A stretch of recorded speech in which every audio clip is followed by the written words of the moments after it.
What's shaking, bacon? This is Graham with Broad Strokes. Hi, this is Remi Crespo. Hi, this is Jose. You're going to hear a little bit about our game project, Floppy and the Sleepy Planet. On Bamster's Rated R podcast. I'm not here against my will.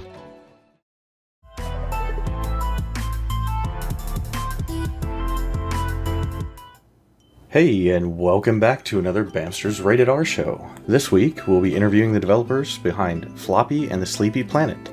And with me, I have our one and only cat herder, G-Talk. Hey everybody, yeah, sorry you're getting me this time. It should have been Bam, but apparently he has a foot up his rear end. So, we have, as Drag said, Floppy and the Sleepy Planet by Broad Strokes, which means, I guess I have to say, hi Remi, Jose, and Graham. Hello, how you doing? Hey there. Hey guys, nice to speak with you. There's a whole bunch of you this time. But, firstly, could you just kind of tell me, Floppy and the Sleepy Planet, where's that idea that a planet can be sleepy? Do you want me to lead this one? Yeah, go ahead. Alright, guys. Floppy and the Sleepy Planet was originally a game jam that we developed a few years ago.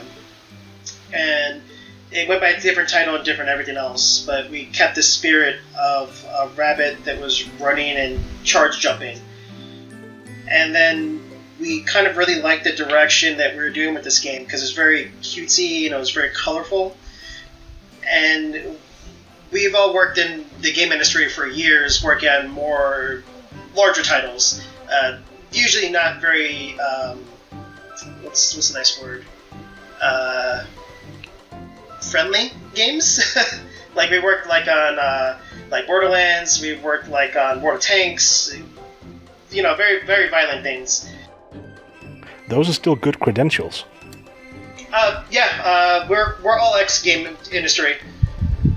And we've worked on some pretty big titles, but in the end of the day, they weren't really things that resonate with us very well. So we wanted to make a game that we kind of grew up playing when we were younger, because we're getting to that point that we're starting families and having kids, and we don't really have an entry point for a lot of these younger generation of gamers.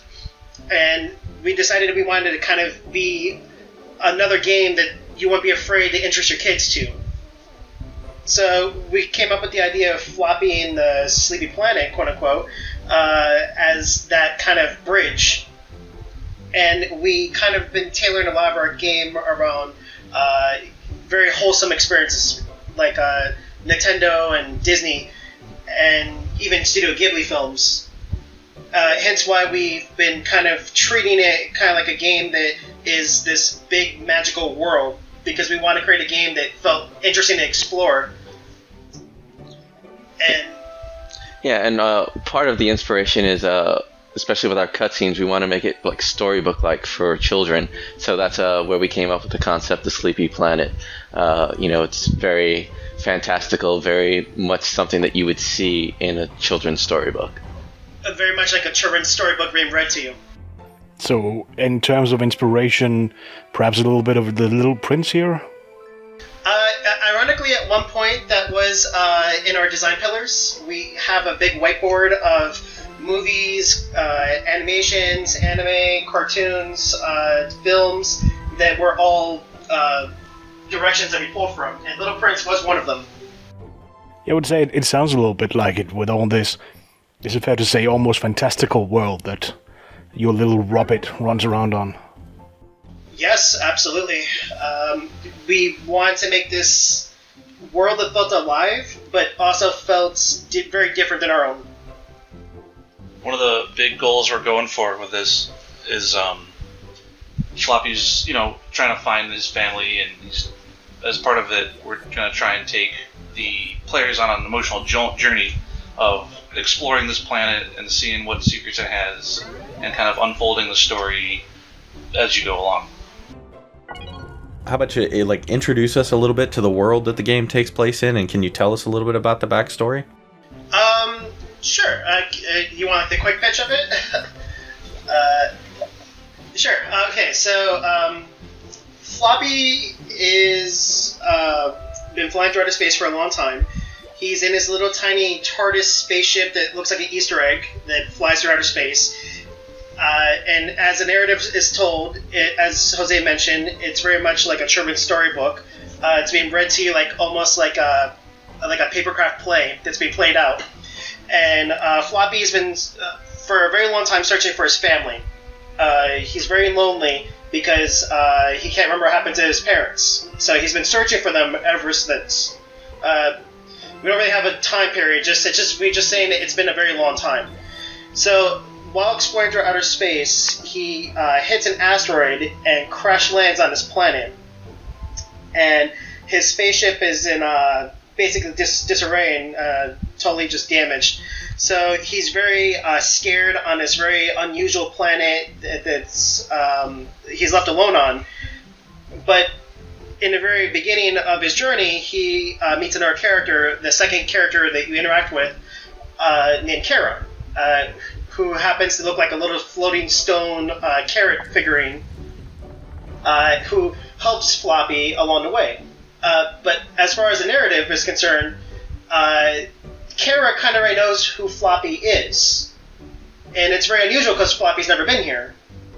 And Kara kind of references Floppy in a way that, like, he's been here before, or he should know many of the things that are on this planet. So she offers to help you fix your spaceship, but it's beyond her ability to repair. So she says instead that her grandpa can help you fix the spaceship. And then that's when we start introducing more the large world of Floppy, and we start introducing the ancient guardians of our game. And one of the things that we have in our game is that the guardians each represents a terraforming element of the planet. So the first guardian you meet, he's the guardian responsible for all the water on the planet. And yes, we do start you off in a water temple, which a lot of people get angry about when I mention it. Well, we don't start off in the water temple, but it's just that's one of the things in that area initially. Yeah. And one of the things that we're trying to go for to drive the emotional story part of this is that each of the guardians also so they're in charge of the terraforming of the planet, but they're also in charge. They also have these different issues that are wrong with them. So one of the goals on our side is to make kind of callbacks to different issues that kids have as they grow up. So, for example, the turtle's afraid of leaving his familiar space. Another level, a guardian is afraid of change. Another one is afraid of being different. And me having kids, I've already been asked some of these questions, and I'm totally unprepared for them. So the goal of this is to, try to work through some of the stuff with kids and parents, and in an emotional and exploratory way. That's really cool. So you get to learn some lessons along with playing the game, which you don't always see a lot of that in video games anymore. I like that. Yeah, you don't see it a lot anymore. I think it was something that you saw a lot more in the past. Yeah.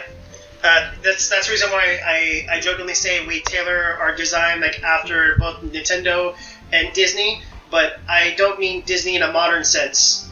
I mean Disney in the time when Walt Disney was alive, when he used to introduce his own movies in the TV shows that he used to develop and explain how this is what's going to happen in the episode. Here are the characters, there'll be scary points, but there's going to be a good lesson you're going to learn. Before the sweatshop.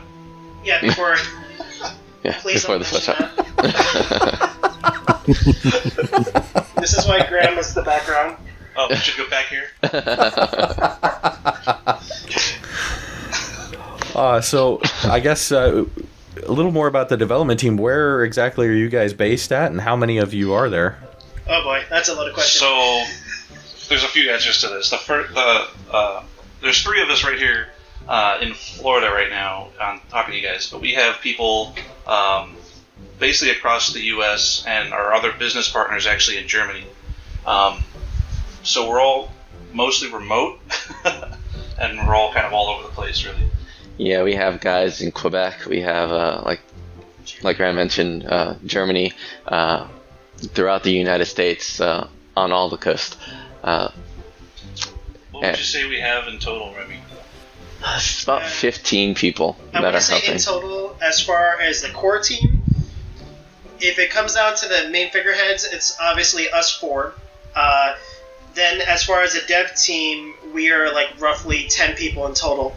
But we recently brought on some more people because we are expanding into unfamiliar territory, social media. So we have people helping us with moderation and Discord and things like that now too. So we've grown to be from 4 to 10 to then 15. Yeah. So the joke I made at the beginning about G being our cat herder, you guys must have one of your own since you have the team spread so far. Yeah, that's mostly been Remi up until now, but we're trying to get other people to help us out, so we can kind of let go of the wheel a little bit. Never. So what are some of the challenges then that you guys have faced with the team being spread out so far apart? Coordination. Coordination is kind of been a problem, but at the same time, because both myself and Jose worked like in freelancing on outsourcing for games, we dealt with a lot of people who were from different states, different countries, and you name it, and so all different time zones. So it is a little bit of an uphill battle to get everybody to do something at the same time together, but because we live in the age of cloud, we can pretty much plan for a lot of stuff ahead of time, set up like meetings, do like go-tos, like hangouts, and it makes it a little bit easier for development.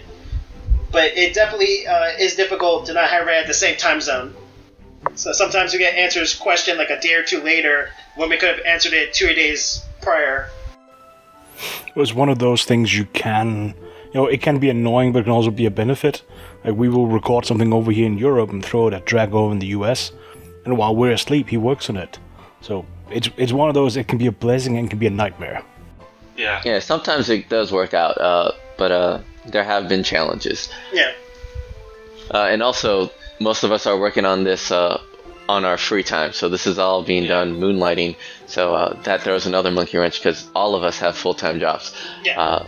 So whenever we can is when we sort of tackle things, and depending on people's availability, some things can stall.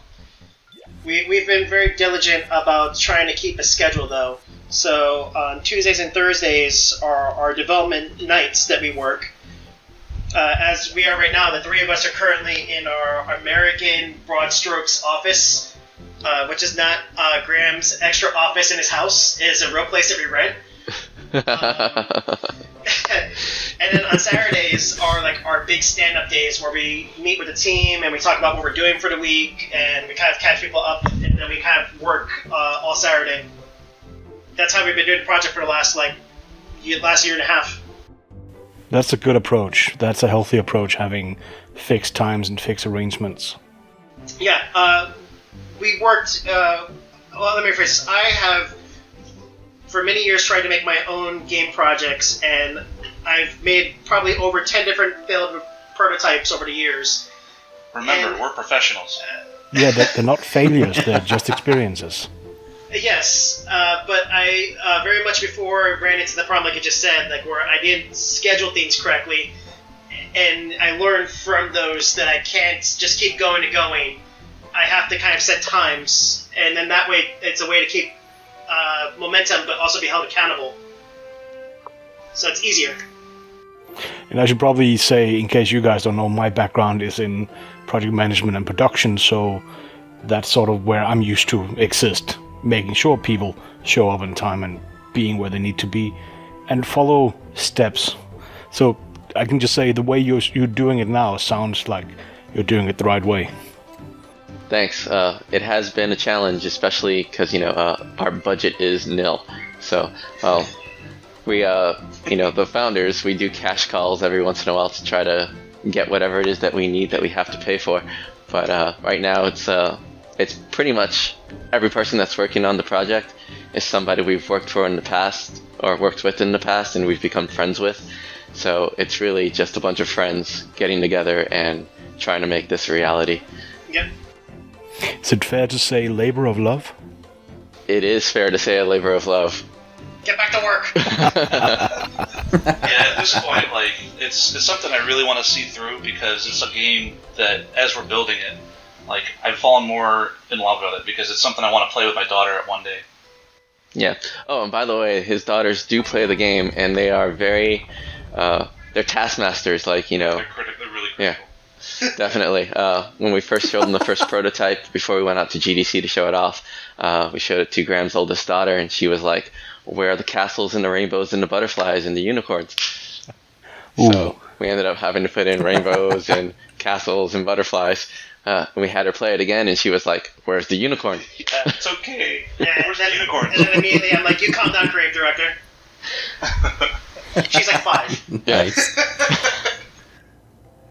Well, and that was one of the things I wanted to ask about the environments, because a lot of it looks to be like a spring or summertime type of environment. So will you be visiting, like, are there different parts of the world that you explore that have different environments?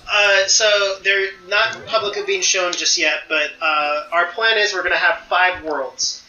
And every world will have an overarching theme and element to it. So right now, the current one that you're seeing is like that kind of spring. It's like a nighttime sleepy setting, and there's also like a temple. That's like our water area and the grasslands. But we're going to have an area that's going to be in ice. That's going to be more based around puzzles and challenges. There's going to be another area that's going to be underground with caves, like with fire and heat. There's going to be another section that's going to be in the sky, like a sky temple. And we're gonna have like a desert valley that's gonna be like kind of like all based around machinery and like drilling and like mines. So we kind of have like a little bit of like a spread of different directions and different areas of interaction and just overarching theme and tone. Yeah, I mean, one of our goals is to make sure that each world looks very different from the last. So that way, it feels like you're going through different environments and, different fantastical worlds that are magically connected. Yep. Well, that's cool. That and and I think it'll probably help with attention spans for that's it. Maybe not even just younger gamers, but even gamers like me with a short attention span. It's actually kind of funny you mention that because one of the places we show this off to is like a convention in Orlando here. It's a whole weekend, and consistently at our booth we have kids that come and sit for hours just playing through our game. Second part of that is that when we showed this off to guys from Epic Games one time, we had a bunch of them in a room and looking at our game, and they were actually fighting over the controller, like a bunch of 30-something people, like fighting over. Nice. That's a good sign. Yeah. So I see it, looking at the videos and how it's labeled as a 3D platformer, I suppose, would this be a fair comparison to say that it's a similar style game to something like Mario, the 3D versions of Mario anyway? Yeah, so a lot of what we're trying to build is mirrored after techniques and approaches that we see in like Mario, Spyro, Ukulele, A Hat in Time. But one of the things that we want to separate it from is we want to have it on a more story-driven, emotional kind of thing, which is something you more see in like Journey or in the Blind Forest or those kinds of games. So we want to try and kind of find a nice position between those two types of games, because we think that, like you guys said before, this isn't really a game you see that much anymore. Yeah. Mostly these type of games, the open-ended 3D platformers are very nonsensical. Like in example, Mario Odyssey, Mario's girlfriend got kidnapped for the 1 millionth time, and he's going around the world to save her. And Hat in Time, you've lost all of your like little time hourglasses on a mafia-infused planet, and it's very much like the narration structure of those games are always like never paid attention to, and strictly just the gameplay experience. But as amazing and fun as those games are, they kind of skip a big part of storytelling because they feel like it's not important. And then the games that do focus on storytelling are very linear. Like you have Abzu and Journey, Ori and the Blind Forest, and even Ori being a Metroidvania, you can only play a game in a certain sequence of events. It's still the same narration and story being told in the same linear way. And when we realized that these two games with these two different directions don't have anything to meet in the middle, we kind of realized that we fit in this little cubbyhole that doesn't really exist anymore. We talk about the other games being very linear. Does that mean that you're going to get to choose which world you go to as you progress through the game, or? Yes. So very much like Mario Odyssey, where you get to choose the world, and you can do whatever you want in that world. We have a similar structure where you are going to start off in the first grasslands area, but you're not restricted to being there. You can go into the ice, the underground, the desert. With the asterisk of the final stage, because you need to help the other Guardians overcome their issues before you can go to the Sky Temple. But you can do them in any order you want. So one of the goals we have for this is all these different worlds you can go to like off the bat, and each of these worlds are going to have elements to them that are going to again open up even more parts of them over time. For example. Like in one part of the desert level, there's a big it's all just deserts and Sahara and sand dunes everywhere and everything. But one of the things we're planning on is that once you kind of finish the water temple area, that there's going to be fresh water across the whole planet. So in the desert level, there might be now an oasis that has other stuff that you can go and explore. In the volcano level, maybe now there's like steam vents that do something, or different interactions like that, because we think those are interesting things to explore. Yeah, the main idea is that we have the critical path of every level. You can do it in any order you want, and nothing gatekeeps you out of it. However, if you want to fully explore the world in all of its entirety and collect every little Easter egg and everything, then you need to help the Guardians unlock one of their things that open up other areas and other levels. That's cool. That adds a lot of replayability because it gives you reasons to go back into those levels again if you're making changes to those levels as you're playing the game. That's neat. I like that. Yeah, we actually are kind of tailoring that a little bit after old school Mega Man X. A lot of people don't really remember that, but when you defeat certain bosses in that game, it changed the levels in other ones. And again, it's just things that aren't really done anymore. That's a very old style, yeah. It's plenty of older puzzles, early 90s, mid 90s would have that mechanism, but not something you see so much anymore. Yeah. Those older games, though, have been a big influence on us. Like, me and Remi are really big fans of the Mega Man series and, older types of games. And you're right, they used to be really cool little interactions of I found something new. And we don't see that as much anymore in these games. So, but when you say the critical path is not being gate-kept at all, so you can make it through, it won't do that classical, this gate is closed, go back and find the key. Yeah, the only level is the final level. The Sky Temple I talked about, that'll be the only one that's gate-kept from you.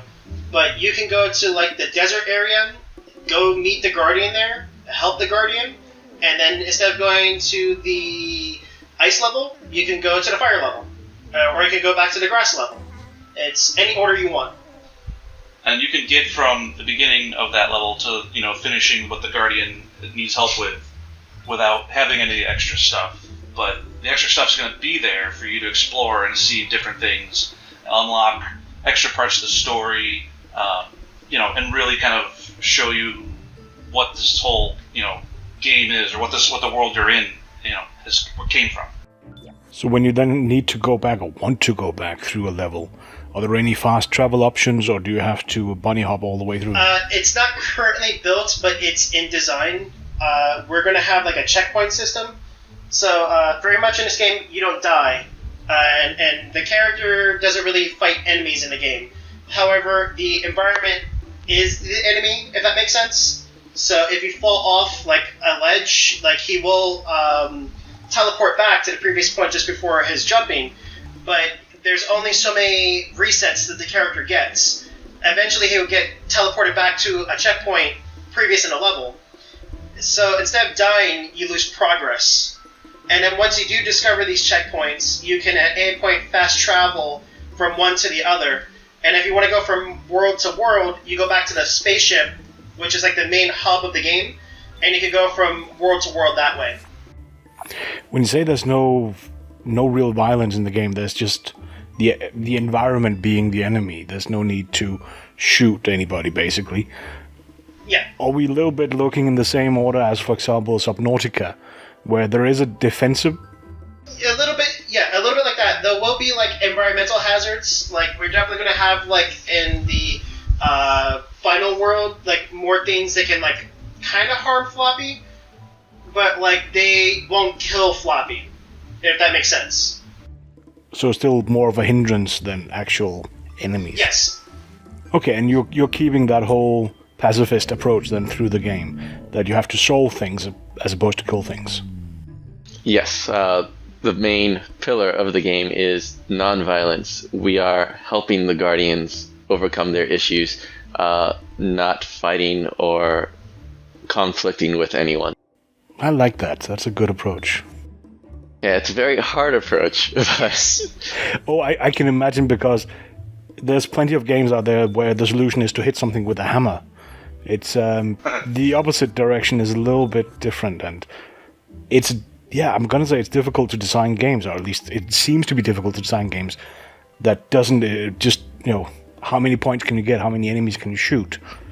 Now you have to think a little bit more. Yeah. Yeah, it definitely has been a challenge. The way we're kind of planning on getting around it is we want to make the controls of Floppy as smooth and as friendly as possible, so that everything feels very intuitive.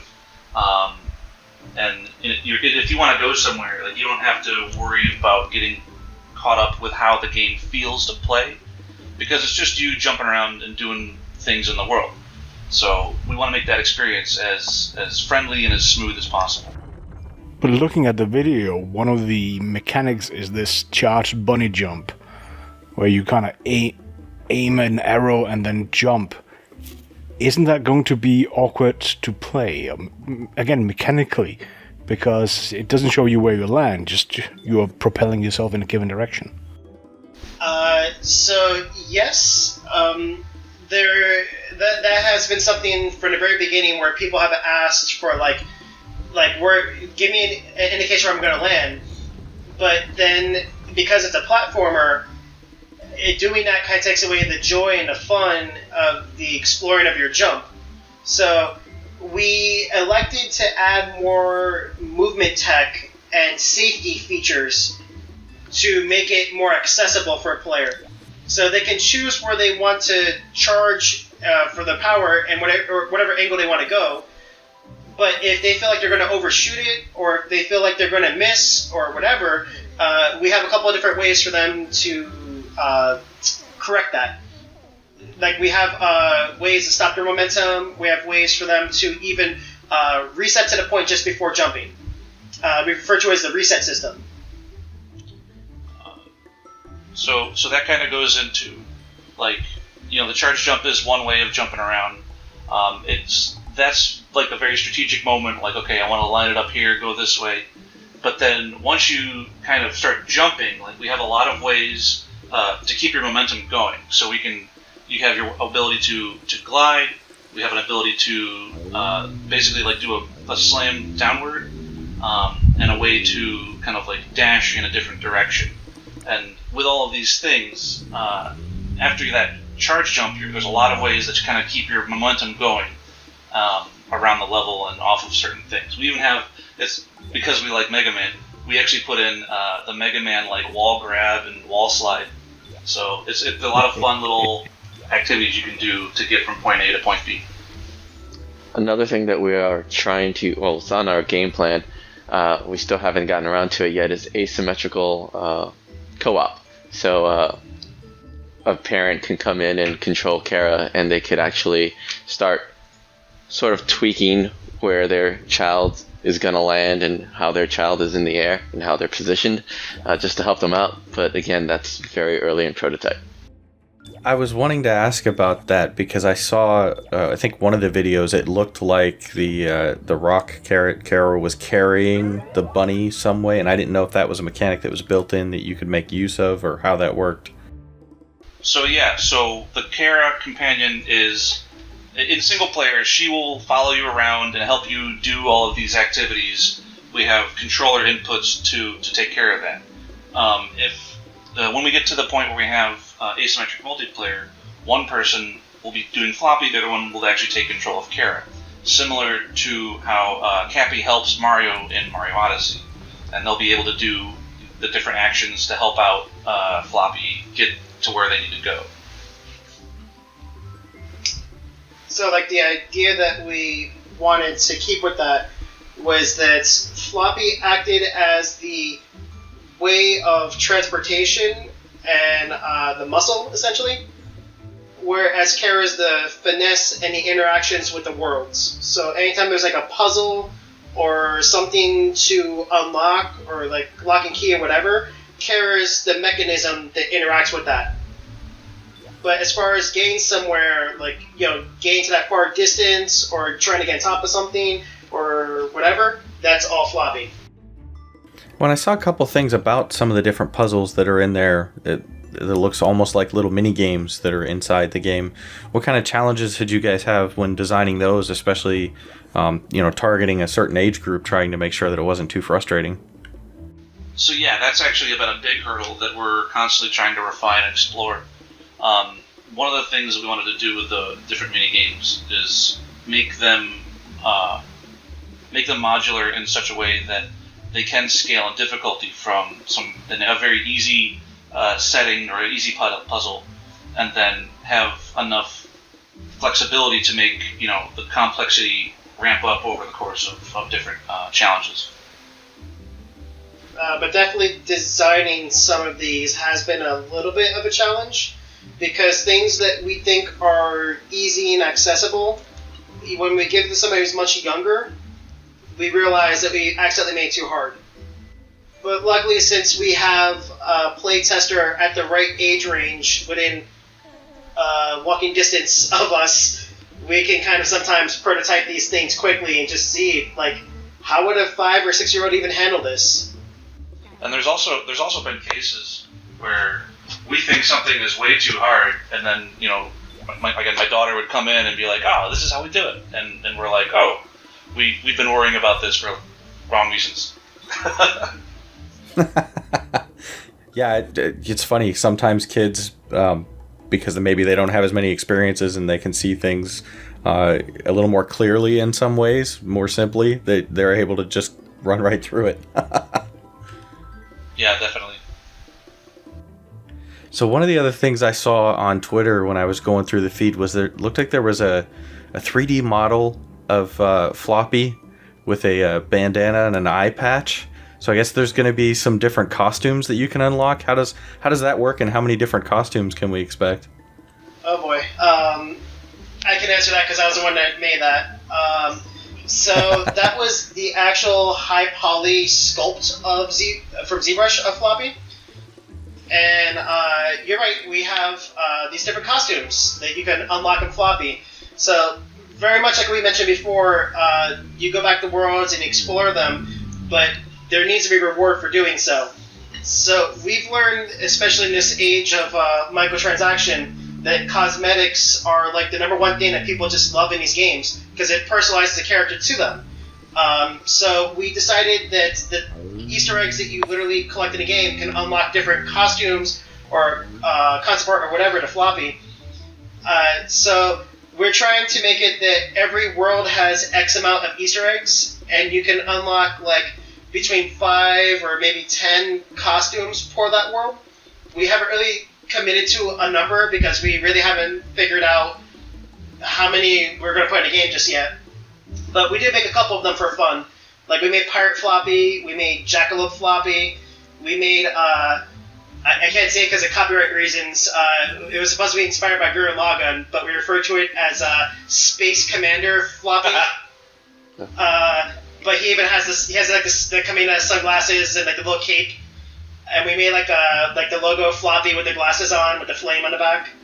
It's funny because some of these costume ideas have actually come out of our Twitch streams, because we have a bot that plays different music on there, and every now and then people can come in and request these songs. And so we actually have people started coming in at one point when we were like crunching and requesting like all these Gurren Lagann songs. It was really motivating for us. Yeah. Space Jam. Yeah, I saw some videos. Oh well, yeah. No, I saw some videos that where you guys were streaming, like live streaming while doing game development. I don't see a lot of that of like the actual background game development. That's pretty neat. I like that you do that. Yeah. So that's one of the things we started after last year's GDC, where we kind of came up with the idea of like, we like working, but we also like listening to music while we work, and so we had this idea of like, why don't we start a drip stream where people could kind of request songs for us, and we can listen to it, and they can see us working and all that stuff. And it's just it's been really good, and then it's gotten weird sometimes because people come in and request like 30 different mixes of Space Jam or kazoo songs, different popular songs played in kazoo, or the Room as a song. It was Oh, hi, Mark. Oh, jeez. Yeah, but it's been a lot of fun because we get to laugh with the people, and sometimes they break Remi and I laugh at him. Mostly breaking me. But you're right. Like, there's not a lot of game dev streams up there right now, and we people have been curious every once in a while about like, oh yeah, let's see what you guys do. But really, it's just people sitting in a room with music playing. Yeah. Well, what has the feed like been back that you've gotten from the community on Discord and Twitch as far as the response to the game itself? For the most part, it has been positive. We at first had people coming in that were just like, oh, this looks super cute. I want to keep up with this. But then we had a lot of people saying a lot of recurring things that we noticed a pattern with. Like, for example, oh, this game reminds me of Banjo-Kazooie, or this game reminds me of Spyro. Spyro is like one of the most common things we've been hearing for the last year. And then when they come in, they see the development, like in our Discord and Twitch and Twitter, they see what we're trying to do, and they're very much invested in it. And it's been interesting because we didn't think we're going to have this type of participation from people because the game's still in development. We didn't think that people were going to be so positive towards it so early. So you say it's still early. What kind of time frame are we looking at? You've been working on this for a couple of years. Are we looking at 2020, 2021 for a release? So our game plan, unfortunately, it's a little bit more complex than that. If we had funding for the game, we can get it out in 14 months. However, because we do not have funding at this time, and we're still looking for funding, so if anybody out there wants to help out, that'd be great.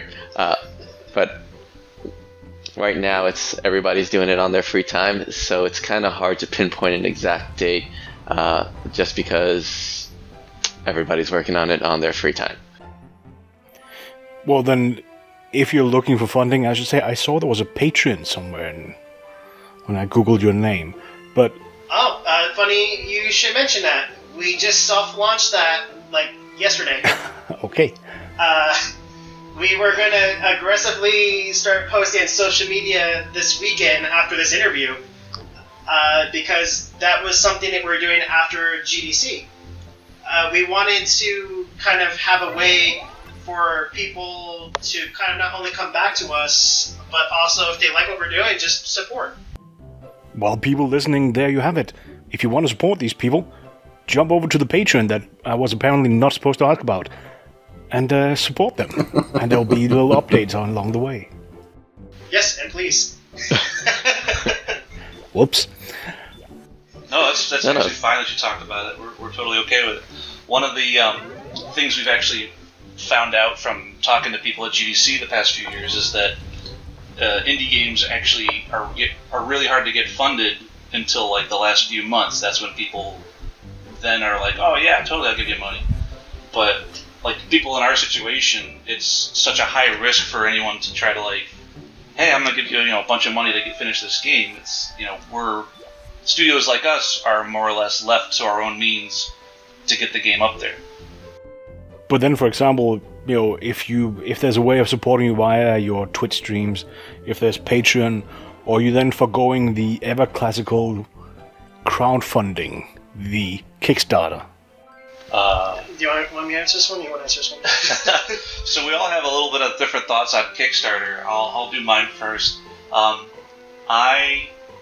There's been plenty of Kickstarter video games I've backed, and they've been kind of garbage.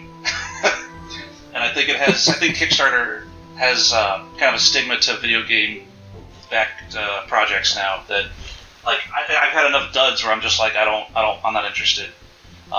Remi, you want to go next? To kind of tack on this. So, again, coming from the AAA industry, then moving out into other avenues in this profession, I kind of seen all the different sides of game development. And the problem I've seen with Kickstarter is that you get really big studios that are still kind of independent-ish, that have kind of blown those numbers skewed for projects that were actually more expensive to develop.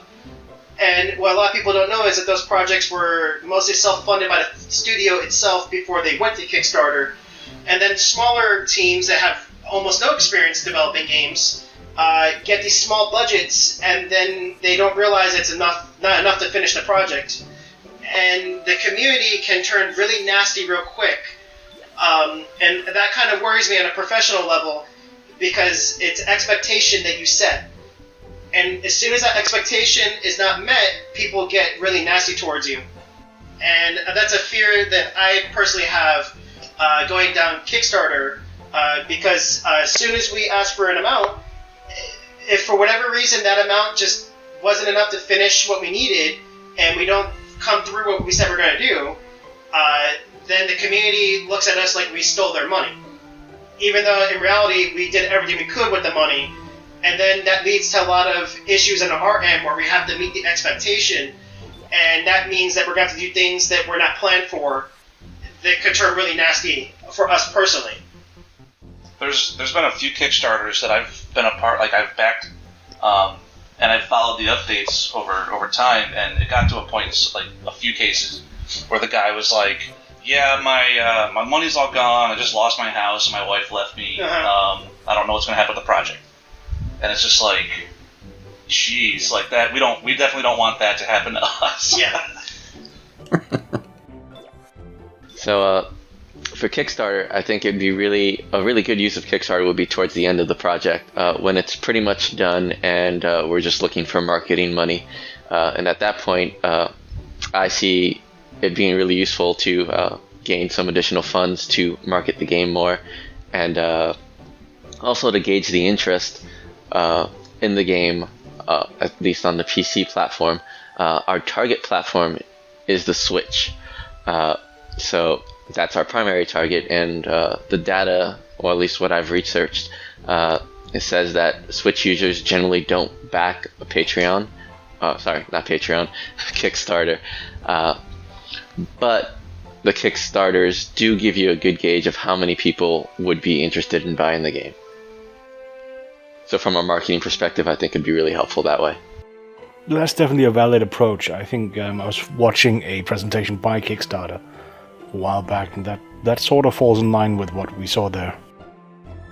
This game looks perfectly targeted for the Switch. It looks completely appropriate for that. But are you guys looking at any other platforms, or seriously considering any other platforms for release? And would those release sometime after the Switch release, or around the same time? Well, to answer that question, in the simple answer, we technically have the game currently working on the Switch, because we do have a Switch dev kit. So we already at least are good in that regard. We are going to, of course, release on PC, because it's a game we're developing on a PC first. But as far as Xbox and PlayStation, we have talked with Sony a couple times, but nothing really has panned out just yet. And Microsoft, we haven't really approached just yet. To be perfectly honest, the audience for this type of game is not really on PlayStation or Xbox from the data that we've seen. And the only data we can kind of pull back from that were similar were HD remakes for PlayStation with Spyro and Crash Bandicoot. But there's nothing really new and original that they have. And their age range isn't really the one that we are focusing on. So even though they are the focus, we definitely do want to be on all platforms when we are done. But there's no set date or how just yet. Well, that makes sense. But you know, if you're talking about going to PC, and you mentioned earlier that you talked to some folks at Epic, I don't even know if it's something you can talk about, and if you can't, that's fine. But would the Epic Game Store be where you think you might go with that, or would you look to release to multiple places on PC, including Steam and maybe GOG? Or yes, yeah, all of those are possibilities. Admittedly, we haven't really sat down and nailed down which of those storefronts we're looking at yet. But you know, in general, yeah, we're not gonna. If someone's got money for us, we're not gonna say no. Can't argue that part.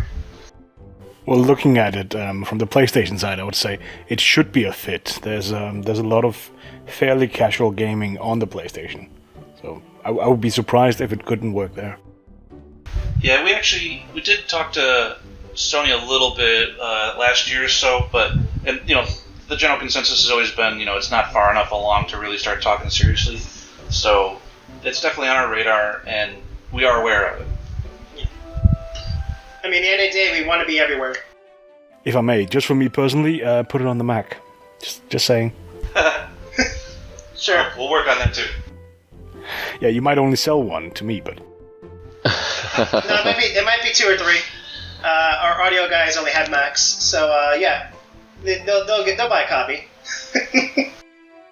Look, just buy a regular computer and then put a Mac sticker on it. You'll be good to go. Ouch. I like him, G. The answer I usually give is I use a Mac because I up my standards. Up yours. Oh, okay. Sorry, that's a bad joke, an old one.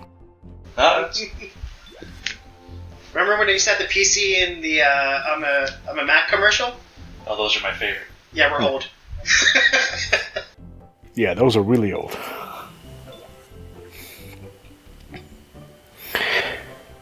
Drac, you wanted something? Oh, I was gonna mention, you'd mentioned the audio guys. We were watching a little bit earlier today one of the videos of one of the guys playing viola.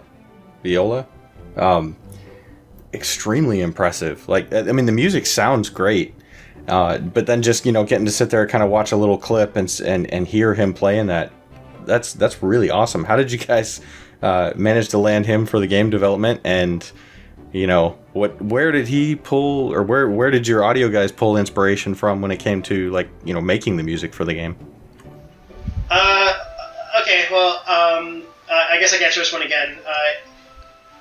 I guess you kind of figured out I'm kind of like the creative lead on the project, so it's the reason why I'm answering a lot of these type of creative questions. Most of these guys are Remi's friends. That was the next thing I was going to follow up with. So as I mentioned, I worked in the industry for years.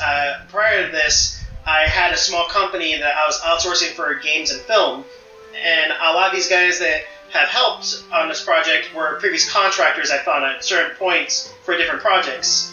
The current guys helping with the audio are traditional musicians that are up in New York, and the guy who I used to work with back in the studio in Miami, I met him there, and we became friends and always stood in touch.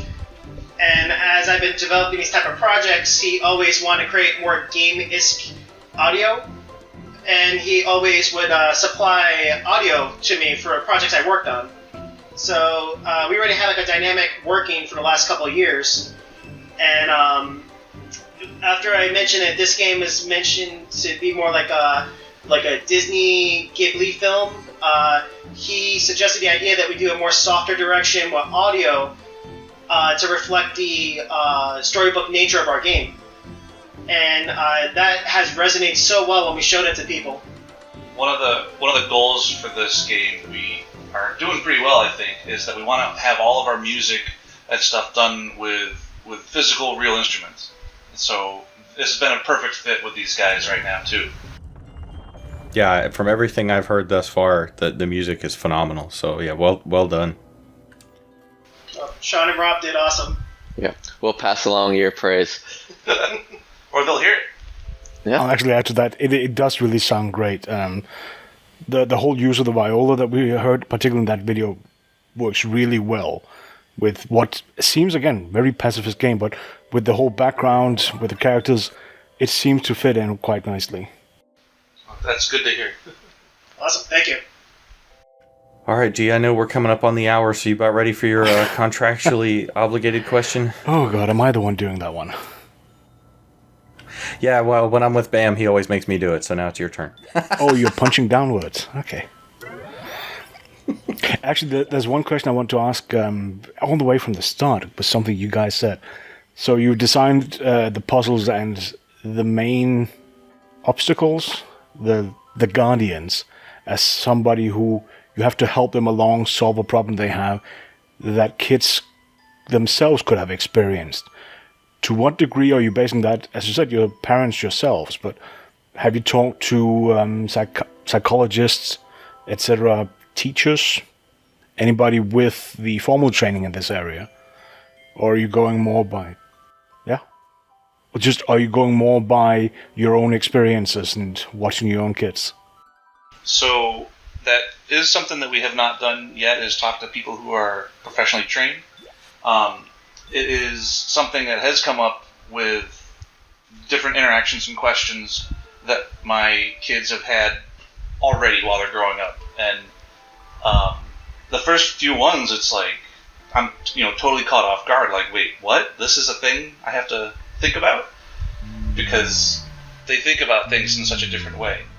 Another part of this is that in one of my previous jobs, I did actually do some educational games involving like social emotional learning, and so a lot of it is kind of remembering some of the stuff and techniques we did there and bringing them into this game here. So there is a basis, a background that you're actually tapping on. Very slightly. One of the things I think we would like to do is try to find somebody again to make sure that all this stuff is in line and we're presenting things in an effective way too. Yeah. So it's something we'd like to come back to. One of the things that we are still in the middle of bringing on board for the project is an actual proper storyteller, narrative designer, because we are approaching things as we want and as observation of those who have kids, but we are not really writers. So we want to make sure that everything that we've told you here is written in a way that is easy to understand and makes sense for what we want. So, looking for a narrative designer. But we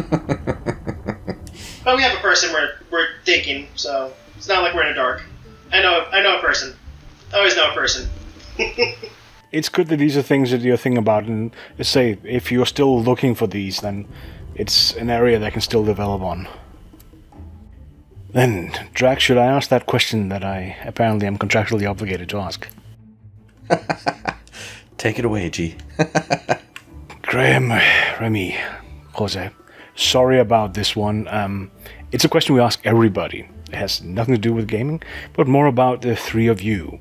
And might I suggest that each of you answer it in your own way? In all simplicity, it is. What kind of bacon do you guys like? How do you like that bacon? What kind of beverage, beer, cider, water, do you want with your bacon? This is a really good question. Yeah. You want to go first, Remi? No, I really want to answer this question while you do it. You what? You start first. Oh, so I grew up. I didn't grow up. I lived in Texas for a few years, and they have two things out there: really good bacon, really good beer. So I actually prefer pretty thick cut bacon, maybe like quarter inch, a little bit less. I like the maple bacon personally. And as far as beer goes, Shinerbach, probably one of my favorites when I lived in Texas. I guess I'll go next. I like the thick cut pepper bacon. That tends to be my favorite. As far as beers go, Kronenberg 1664 is my favorite. And for me to answer, similar to Joe, the thick cut peppercorn style bacon. But I'm gonna break up from the beer because I'm not much of a beer guy. I'm more of a rum guy myself. So if I'm going to have a drink with it, I have to keep with the Miami standards of a rum and coke. But definitely will probably do it with I want to say Don Q. Yeah, Don Q. It's really, really good Caribbean spice rum. Although, if you are on the go, I can highly recommend maple bacon lollipops. Oh yes, those two. Lollipops? I do caution, avoid bacon-flavored vodka. It's disgusting. Oh yeah, I learned that lesson. I've been learning how to make my own cider, and I tried to do one of the bottles with a little bit of bacon flavoring by grilling up some bacon and then putting it into the bottle to like infuse it, and it tasted more like apple cider bacon grease. Yeah. But, so I won't be doing it that way again. But yeah, no, those at least to me those all sound like some pretty solid choices, and the maple bacon's usually my favorite, but peppercorn, man, that stuff is pretty good too. But with regards to the maple bacon, because I always like to ask this of anybody who says that, have you ever had that with peanut butter? I might have actually. I don't recall, but maybe not. I'll have to try it though. I'll have to remind myself to try it. It's go ahead. Oh, it's a really good combination, and one of the ways I'll love to do it is like, you grill up some bacon, make like bacon pancakes, put peanut butter on the pancakes and some maple syrup, and man. it's delicious. That sounds amazing. So, I did have the maple flavored bacon one time with it was a French toast, but they used an ice cream batter, and that was really good. I think it just gave 5 Yeah, I was gonna say that still sounds good. Yeah, it was actually really good. There was a thing I used to do way back. I'd go to, Chili's, find something that didn't have bacon on it, and then put bacon on it. Which is kind of a hard thing to do at Chili's, because almost everything has bacon on it. But the pulled pork sandwich, no bacon. Oh. So I got that, plus bacon. I would like a water with bacon in it, please. Yeah. Oh, so you would love the restaurant Slater's 50/50? Yeah. Which I know they have down here in SoCal. I don't know how far across the country they reach, but just about everything on the bacon, including things like the mayonnaise and the ketchup, have bacon in them. In fact, a lot of times when I go down there, one of the things I love to get is the peanut butter and jelly bacon burger. Oh man! And it's a maple bacon milkshake, and it has pieces of bacon in the milkshake. So as you're drinking the milkshake, you get some crunchiness with it too. That sounds incredible. It's delicious. I have now gained 10 pounds for this conversation. Just to touch on the drinks, Remi, have you tried rum-infused beers? Rum-infused beers. Rum-infused beers. Basically beer that's been before. flavored with it. There was... so a whole joke with me is, like, people give me piratey things. So I always have, like, all these different rums, all these different pirate-esque drinks. And I remember there was a rum-infused beer that I tried a couple years ago. A friend of mine bought for me as a gift. And it was pretty good. I'm not usually big on the wheat hoppiness of drinks. More about that immediate kick you get. The hard rums and scotches, essentially. He likes to get drunk fast. I'm a pirate at heart. I'm sorry. Might then suggest Pirate's Grog if you can get that over there. I'm gonna have to keep an eye out for that. But yeah, it's a Caribbean brand, but it's mostly sold in the UK for some reason. Because the Caribbean knows no bounds. You can find him on Twitter. I did write him at one point. I've been meaning to order a bottle from him that will ship to the U.S. Wow. Alright, nice. I mean, they might have it at Total Wine. That's what I'm saying. I know what I'm doing later. And it's Pirate's Grog. It's alcohol hunting. Yeah. That's a good We're kind of hunting. professionals. Professional gamers. Professional drinkers. Hey, this has come up in interviews before, so. Yeah. Yeah. Let's have that liquid. No joke. I would warn though, I've tried to program after half a bottle of whiskey. That didn't work. Yeah, that doesn't seem like it would work very well. Half a bottle, maybe like a shot, just to get your focus worse or better? I could not decipher what I did, but it worked. So it sounds like it worked to me. I ended up in that no sounds joke. better. I had a line, basically an if statement with embedded, if statements, trinary statements. That was 250 characters wide, just one line. So I have no idea what it's doing. It was fun to wake up to next morning. 10 out of 10 would program again. Nice. But yeah, long time ago. Thankfully, that was not something that released. All right, and I'm going to bring it to a close then. Guys, thank you very much for joining us. I'm very much looking forward to seeing more from Floppy and the Sleepy Planet. Definitely going to be picking that up for the Switch for myself and my kiddo to go through once that comes out. But thank you for joining us. We appreciate it. Yeah, thanks for having us. Yeah, thank you so much. Yeah, thank you guys very much. Definitely looking forward to playing this. Definitely looking forward to playing it with my kids. 2 daughters. I think this will be right up their alley. So, hurry up a little bit. We're trying. Yeah. People out there with money, hurry up a little bit. Like and subscribe. Like and subscribe. Good. Anybody listening, there will be links. There are links down in the YouTube description, Facebook description. Podcast, if you're using a podcast client, you should see it in there as well. Go check this one out. It is gorgeous and it looks really, really cute.